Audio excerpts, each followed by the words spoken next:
Hello, lovely family. So I thought I'd make a very quick, I will say this, a very quick video about what to expect in quantum transfiguration session, especially these online ones. It's a group constellation because quantum consciousness may be something that's a new concept to you, and how some of us work, which is an increasing amount of people, but can seem a little bit weird at first. So I will make some disclaimers and try to explain what in essence is going on when we do these sessions.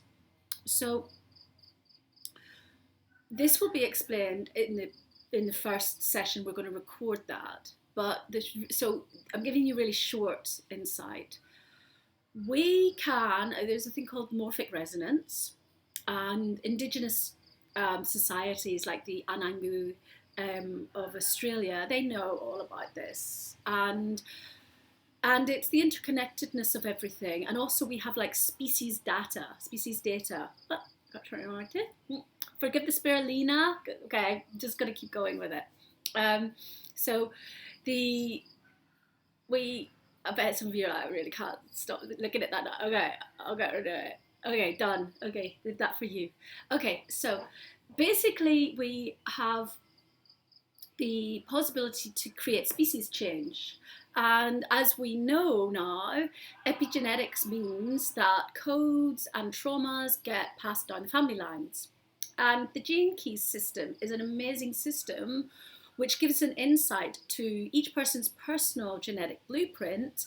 And the whole system is obviously the universal encyclopedia, so to say, of the full genetic matrix. And we all have 11 kind of prominent genetics that kind of make up our personality type, which consists of the more challenging shadow aspects, which actually are directly related to the gift and the shadow, the gift and the CD, the superpower. And this to me works very deeply with my work with the lotus as an archetype, and the roots and the sludge actually being the elixir to our transcendental journey. And I've been working with epigenetics and kundalini energies and chakras and plants and things for 20 years, and consciousness. And just recently, last year, really realized why my lineage is totally about that.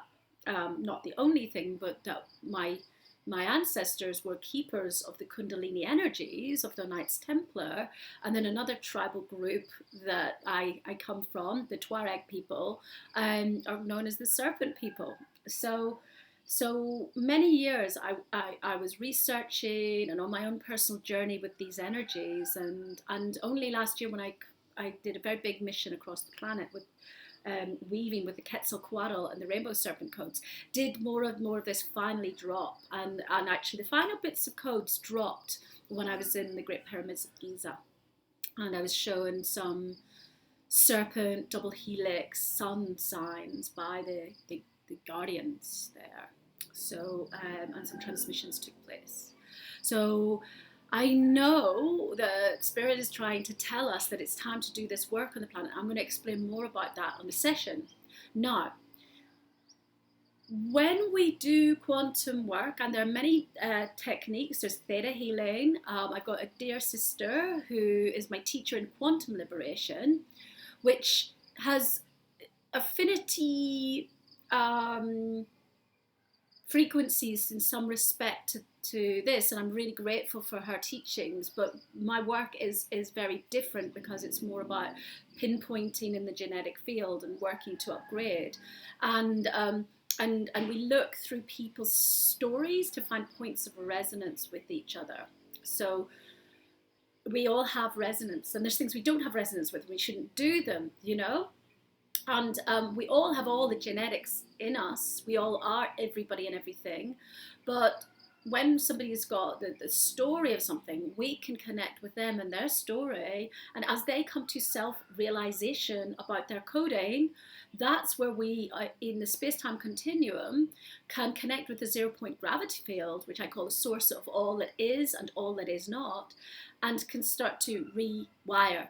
Because actually, in the consciousness field, often there is stuff that's just sitting there that is ready to go. There's some stuff that won't be ready to go because we haven't got the self-realization about it. And this is why a lot of people who try to fast track healing processes, or go to the sweetie shop and just pick and mix and don't apply themselves, often don't have enough of a degree of self-realization to really understand what the lifetime teaching for their soul is on something. And that's why we go through this narrative process and hold space for the person whose gene keys we're working on in any particular given moment, using the resonance that we have it too. And by doing that and going through this in the next 7 years, we are working as a test group to shift the frequency of humans at the present moment. Because if we clear from our respective places, we affect species change, which I can explain more of in the transmission. And when this happens, because we are connecting with a field of consciousness and cosmic data, when we're in that state, some of us who are quite sensitive, it's like we're in a little spaceship going through space and time, and then sometimes we come to a dense bit and it can be very intense, and some of us get flashbacks of things for other people or manifest feelings in the body, and there could be lots of burping and funny noises can be made because it's like we're using our consciousness and our intent and connecting with a higher consciousness to push through. So that can be a little bit weird for people, and I think some people kind of think we're like witches, and we are kind of witches. Witches means nice people doing good stuff in general when we apply for the greater good, and we are definitely doing that for the field and for species change. But a lot of that is more about people's conditioning, about what is normal and what nice ladies should do. And there are more and more amazing, talented, magical kids coming in who will have all these superpowers and who really need not to be repressed in how it's going to come through. And, people call people, oh, you're weird, you're on the spectrum, you've got Asperger's, and neglect to look at the gifts that people have. And it's really important that we stop kind of decondition and decolonize what is normal and what normal behavior looks like. Because actually women, it's mostly women who are really going through these processes because we're more connected to the earth, just in the way our bodies, we give birth, and we have the womb and all of these things. So women are a little bit more sensitive sometimes, or also where we are in the current part of the shift is women have had a bit more time to do their work, and men are really in the middle of their time at the moment. So some of us sisters are deeply guttural when we're clearing this stuff. But what happens is it helps, and people feel like, wow, something's just, I feel really calm and clear. And often for days after a session, I have no thought, which is kind of where we need to get to, where we're not monkey minding things. So at the risk of looking weird in places like restaurants and stuff, I just, this is what's even happening is there's now more and more of us are finding each other. So sometimes we're at events and we're all off, we're all going together, and very beautiful women are like, like this, making these noises, and it's cleaning. And if we have to do that, and just, it's not that we're losing our dignity, we're doing this for the team. And if that's going to upset you, that we might not look like what you think a nice lady looks like, then A, you want to think about what triggers you, but B, you might not like the session, okay? Because I can't predict how deep the clearing is going to be, or how many of the group who hold a similar frequency to myself that can assist clearing and work and have it in our gene keys to create DNA change for more than one person. This is what happens to our vessels. And for us, it's very, very intense at the time. And I have to be careful how many of these sessions I can do, because it's brilliant. We always receive, but also we are going through something really big when we're doing this. And I feel it's really important that that is not cast aside or underestimated. But what happens is this beautiful clearing where things which were sitting in the field that do not serve the new time, all it is for that to clear so we can enter into a higher timeline together. So Apologies in advance that that's the way the cosmos seems to make this happen. Some of us kind of burp, and sometimes we make loud noises. But sometimes what's happening is also sometimes people have traumatized parts or old souls attached to them that can be ancestors, and sometimes I make noises, and it's like them pushing through a portal to go to their next place, and it's like giving birth. And it's because I have connections to certain portals that we've been working on internationally for a few years. And so there's a sense of midwifery that goes on for some of us. And it's interesting because those of us who are going through that haven't had children out of our bodies, but we sometimes are birthing or transmitting energy to another cosmic place. And sometimes that is souls or curse energies or heavy energies. And we don't go into any deep kind of personal diagnostic with people because we're using the narrative with whoever is one of the resonant beings that we're working with, we've appointed in a particular session.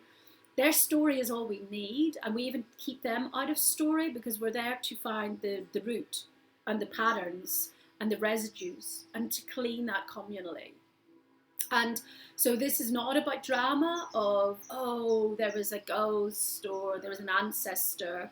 And there are people who do that work with people, who help people to find the specifics. But from some of the lineages I work with, it's about heavy and light energy to help us to feel lighter and to assist the planet to become a lighter place so that more of these very awakened souls can come in. And so we're working on the field to shift density. And that's why we go through these little places and things that are very deep for a little minute.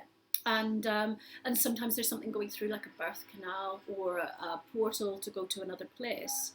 And I can say to some people when it's one-to-one, I'd be like, oh, that was that. But I often don't because, as I say, it's done. Okay.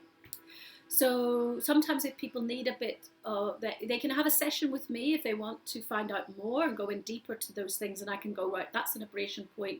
This feels like this. But for me, it's not about sensationalizing on that because we're here just to clean and do this and to raise the frequency. And we don't need to languish in the victim consciousness or the story or the drama.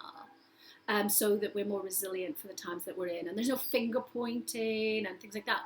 We're here to do the job, to clean in non-duality, okay? And if we can all reach a higher state of non-duality in the planet, we're less polarized to things like big bankers and stuff that used to piss me off a lot because actually that just creates an aberration in our own field and keeps us in a lower frequency. So that's another reason why we don't need to give loads of energy to something that is shifting, okay? And then what happens with that is that we then have a lens when we're in this place of no thought, and then we start to see what our law of attraction is bringing in. We start to see with the lens what we in our own personal journeys need to be working with because we're all going through layers of this. And often it helps us to see what the next collective theme is that we're here to work with together. So nothing's going to heal everybody overnight, all in one session, but this really helps you to not be carrying so many things from your conditioning, from your ancestors, from where you went to school, and from a trauma, from all these things you were appointed to carry, but a lot of it was to get to this time, now that we can clear it together and create an upgrade in our DNA and consciousness. So, reasonably short transmission considering the epicness of what we're going to do together. I'm so grateful to connect with you. Thank you for listening. And we look forward to embarking on this magic journey together. Take care, lovelies. Bye-bye.